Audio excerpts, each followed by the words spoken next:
If you want to add sound to a presentation in LibreOffice Impress, this tutorial is for you.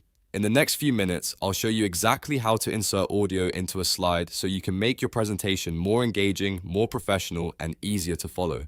And if this video helps, please hit the like button and subscribe for more simple software tutorials. First, open LibreOffice on your computer. If you're starting from scratch, look on the left side under Create and click Impress Presentation. If you already have a presentation saved, you can open that file instead. Once your presentation is open, click the slide where you want the audio to appear. This is important because the audio will be added to the specific slide you select, so make sure you are on the correct one before moving forward. Now go to the top menu and click Insert. From the drop-down menu, choose Audio or Video. This is the option that allows you to add media files directly into your presentation. After that, a file browser window will open and you'll need to select the audio file you want to use. You can choose a music clip, a voice recording, or any compatible audio file stored on your computer. Once you've selected the file, click Open. LibreOffice will then place the audio file into the slide automatically. You may see an audio icon appear on the slide, which means the file has been added successfully. You can move that icon around if needed, depending on where you want it positioned on the slide.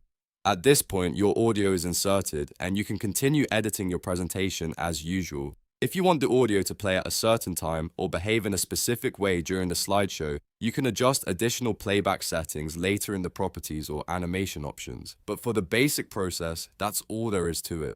Just to recap, open LibreOffice, start or open your Impress presentation, choose the slide you want, click Insert, select audio or video, pick your file, and click Open. In just a few steps, you've added audio to a LibreOffice Impress slide. If this tutorial was helpful, make sure to like the video, subscribe to the channel, and turn on notifications so you never miss the next easy tech guide. Thanks for watching, and I'll see you in the next one.